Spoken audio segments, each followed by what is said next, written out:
Whether it's a little white lie or something much bigger, like in a police interrogation, deception is it's part of being human. And let's be real, we're all fascinated by this idea, right? The idea that we could actually tell when someone isn't being straight with us. So, let's dive in and see what the science really has to say about it. Okay, so let me just ask you, straight up, how good do you think you are at this? I mean, really, do you think you can tell when someone's lying to your face? Most of us, if we're honest, we'd like to think we've got a pretty good gut feeling for it. I mean, we've all seen it a million times in movies and on TV, right? The suspect starts squirming, they can't sit still, they're looking everywhere but at the detective. Fidgeting, shifty eyes, these are the classic signs we've all been taught to look for. But is there actually any truth to it? Well, it turns out the real science tells a very different story. This quote from a major meta-analysis really nails it.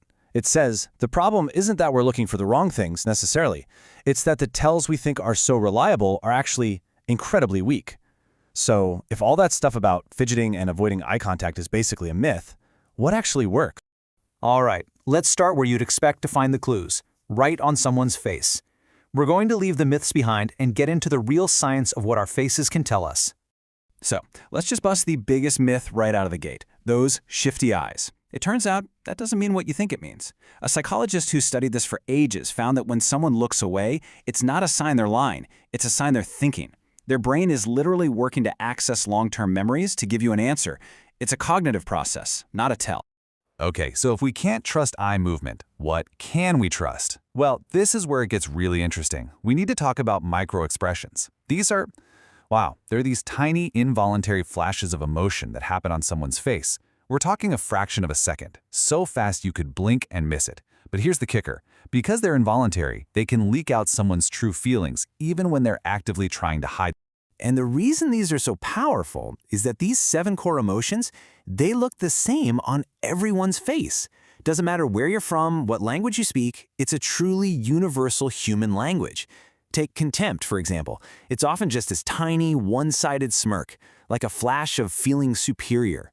For an investigator, seeing that little flicker on someone's face, that's a huge sign that there's way more to the story. But hey, it's not all about what you can see. Sometimes the biggest clues are the ones you can hear. So let's switch gears and talk about listening for lies. Yeah, think about that for a second. While we're all hyper-focused on someone's face, trying to spot a twitch or a weird look, we could be totally missing the real giveaways in the words they're actually saying. Professional investigators have a whole technique for this called statement analysis, and it's all about finding the lies hidden in someone's choice of words. And here's why this works. Lying is hard work for your brain. It takes a lot of mental energy, and that strain starts to show. For instance, instead of a simple no to a question like, "Did you steal it?" a liar might deflect with another question like, "Why would I do that?" That's a classic. Even their voice can betray them. The stress can literally make their vocal cords tighten up, causing their pitch to rise. These are the kinds of cracks that start to show in a lie.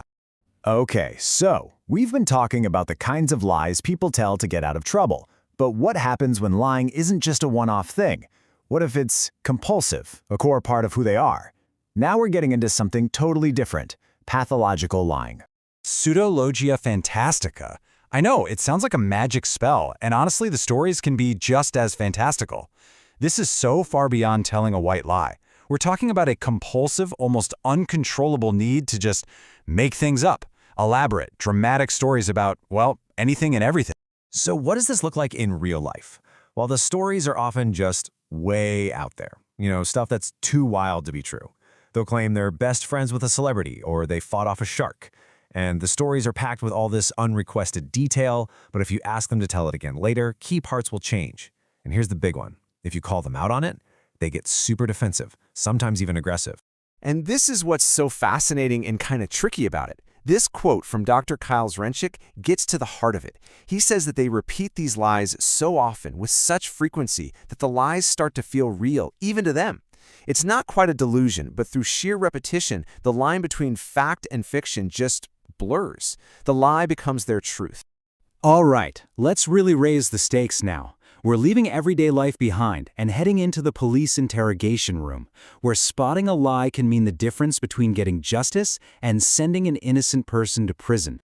Okay, so for decades in the US, one method has been king, the Reed technique.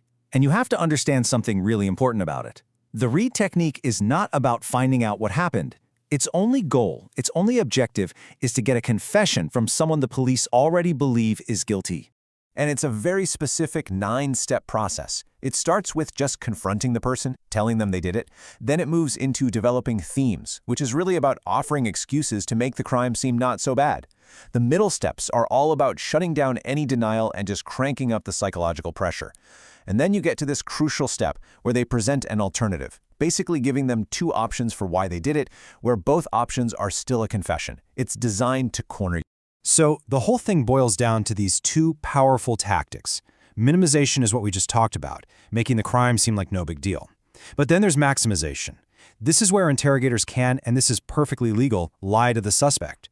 They can claim they have DNA evidence or an eyewitness that they don't actually have.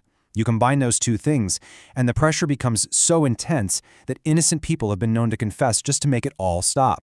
But there is another way.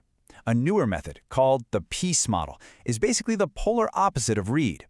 You can see the difference right here. Reed is all about accusing someone to get a confession. Peace is non-accusatory, and it's all about gathering information.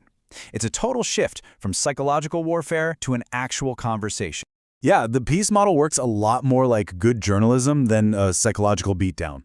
Peace is actually an acronym. It starts with P for planning and preparation. E is for engage and explain. You tell them what's going on. A is for account, and this is huge. You let them tell their entire story without interrupting them. Then you move to C for closure and E for evaluation. See, it's about getting the facts, not forcing a story. Okay, so we've covered a ton of ground here. From tiny facial expressions to verbal slips, from compulsive liars to intense police interrogations. So what's the big takeaway? What's the real truth about lie detection? Which brings us right back to where we started. After everything we've just talked about, can you actually learn to become a human lie detector? Well, the answer, after decades and decades of research, is kinda humbling. It's basically no. The average person's accuracy at spotting a lie is just 54%. 54! That is barely better than just flipping a coin and guessing. The hard truth is, there's no magic trick, no single tell that works every time. So that kind of leaves us with one last big idea. Maybe, just maybe, we've been asking the wrong question this whole time. Instead of asking ourselves, are they lying to me? What if the better question is, why doesn't their story add up? When something feels off, instead of just jumping straight to an accusation, we can get curious. You know, what's really going on here? What fears or pressures are they dealing with? It changes the whole game. It shifts you from being a judge into being more of a detective of human nature.